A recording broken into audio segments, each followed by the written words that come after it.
எல்லாருக்கும் வணக்கம். நான் தான் ஆதர்ஷ் பேசுறேன். இன்னைக்கு தேனிசை செல்லப்பா நினைவேந்தலுக்கு சீமான் தாத்தா பேச போயிருக்காங்க. சீமான் தாத்தா பேச போனா அதை பத்தி தான் பேசியிருக்கணும். தேவையில்லாம எங்க விஜய் மாமா பத்தி ரொம்ப தாக்கி பேசியிருக்காங்க. தாக்கி பேசுனது மட்டும் இல்லாம கேள்வி வேற எங்க விஜய் மாமா கிட்ட நிறைய கேட்டிருக்காங்க. சீமான் தாத்தா, விஜய் மாமா தகுதிக்கு நீங்க அவங்கள்ட்ட எல்லாம் கேள்வி கேட்க கூடாது, அதுக்கு நானே போதும். சரிங்க சீமான் தாத்தா, உங்களை ஒவ்வொரு கேள்விக்கு நான் பதில் கொடுக்குறேன். நீங்க எல்லாரும் பொறுமையா இருந்து கேளுங்க. நீங்க உங்களை மக்கள் தேர்வு செஞ்சதுக்கு ஒரே ஒரு காரணம் சொல்லுங்க. ஒரே ஒரு காரணம் சொல்லு. ஒரே ஒரு காரணம். நீ ஒரே ஒரு காரணம். நீ வேணா உங்க ஆளுகளை சொல்லு. சீமான் தாத்தா என்ன சொல்றாங்கன்னா, உங்களை மக்கள் தேர்ந்தெடுத்ததுக்கு ஒரே ஒரு காரணம் சொல்லுங்கிறாங்க. சீமான் தாத்தா ஒரு காரணம் இல்ல, நிறைய காரணம் சொல்லுனா. எங்க விஜய் மாமா நாகரிகமா பேசுறாங்க, எங்க விஜய் மாமா தன்னடக்கமா பேசுறாங்க, எங்க விஜய் மாமா மரியாதையா பேசுறாங்க, எங்க விஜய் மாமா யார்கிட்டயும் பணம் வசூல் பண்ணி வீட்டு வாடகை கொடுத்தது இல்ல, எங்க விஜய் மாமா அப்பாவி மக்கள்கிட்ட வசூல் பண்ணி மேடை போடல. அன்பு தம்பி இளைய தளபதி விஜய் அவர்கள் மனித பாங்கு, இந்த சமூகத்தின் மேல பற்று இருக்குது. அவர்களுக்கு இல்லாத ஏழைகளுக்கு அவர் அள்ளி அள்ளி கொடுக்கிறார். அவருடைய கல்யாண மண்டபத்தை கடந்து தான் நான் என் வீட்டுக்கு செல்லுவேன். ஒவ்வொரு நாளும் அவர் சென்னையில் ஓய்வாக இருக்கிற நேரங்களில் அங்கே ஆயிரக்கணக்கான இளைஞர்கள் கூடுறாங்க. அவங்களுக்கு நோட்டு புத்தகம், அவர்களுக்கு படிப்புக்கான வசதியெல்லாம் கொடுக்கிறார்.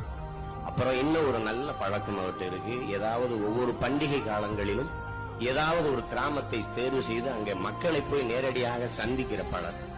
மக்களை சந்தித்து மக்களிடமிருந்து வாழ்க்கையை, அந்த முறையை படிக்காத எந்த கலைஞனும் ஜீவிக்க முடியாது. இந்த மாதிரி நிறைய சொல்லலாம் சீமான் தாத்தா. சரி, அடுத்ததை கேட்போம். 69 படத்துல ஒரு படம் நல்ல படம். இந்த சனா ஒரு படம் கூட நல்ல படம் தராதவன் நல்லாட்சி தருவன் நம்புது பேர். சீமான் தாத்தா என்ன சொல்லியிருக்காங்கன்னா, எங்கேயாவது ஒரு படமாவது நல்ல படமா நடிச்சான்னு விஜய் மாமா கிட்ட கேட்டிருக்காங்க.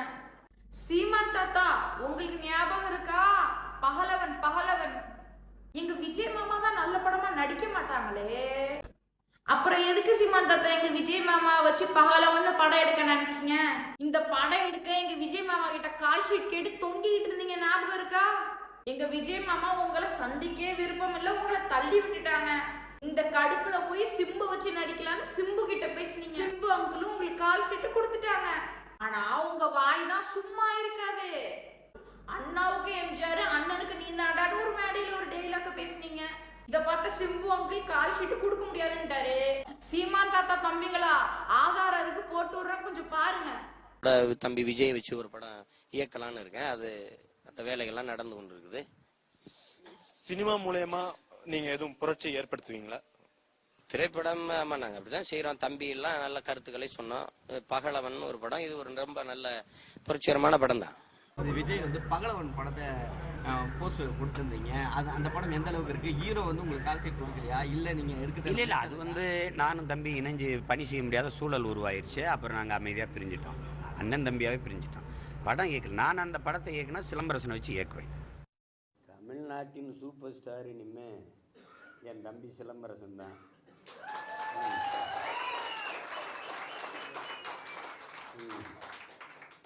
3 படம் எடுக்கிறதுன்னு முடிவு எடுத்துருக்கேன் அவனை வச்சு. உங்ககிட்ட சொல்றதுக்கு என்ன?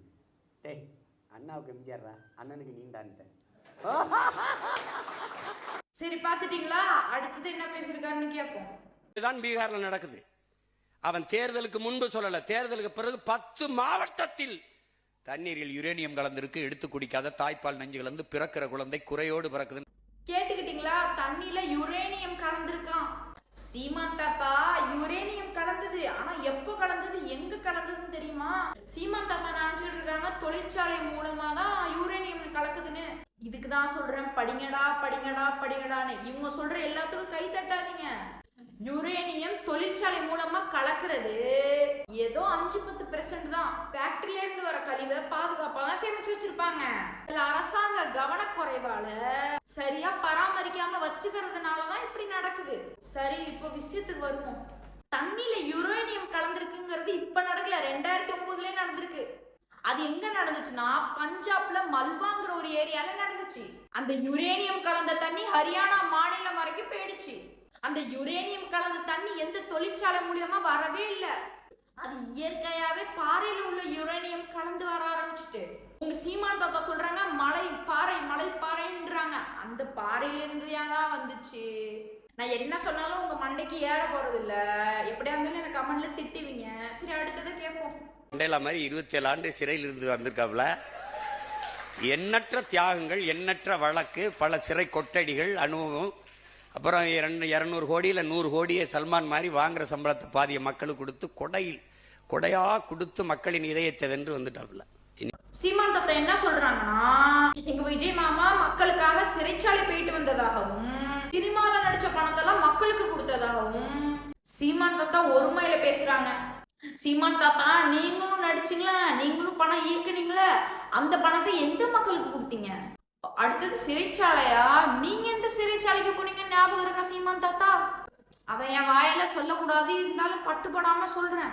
நீ எப்படி என் தாய் தந்தைய செஞ்சாயோ அதே மாதிரி இங்க உள்ள சிங்களவனையும் நான் செய்வேன். நீங்க வன்முறை தூண்டுற மாதிரி நீங்க பேசுனீங்க, கலவரத்தை தூண்டுற மாதிரி பேசுனீங்க, ஒவ்வொருத்தனும் அடிச்சுக்கிட்டு சாகுற மாதிரி பேசுனீங்க, இங்க உள்ள இளைஞர்களை தூண்டி விட்டீங்க. உங்க பேச்சு கேட்டு அது மாதிரி நிறைய பேர் செஞ்சு அவங்க வாழ்க்கையே சீரா போய் கிடக்குது. அதெல்லாம் உங்களுக்கு தெரியாது சீமான் தாத்தா. சீமான் தாத்தா இன்னும் நிறைய பேசியிருக்காங்க, அது இன்னொரு பார்ட்ல பார்ப்போம். என் வீடியோ உங்களுக்கு பிடிச்சிருந்தா லைக் பண்ணுங்க, ஷேர் பண்ணுங்க, ஃபாலோ பண்ணுங்க.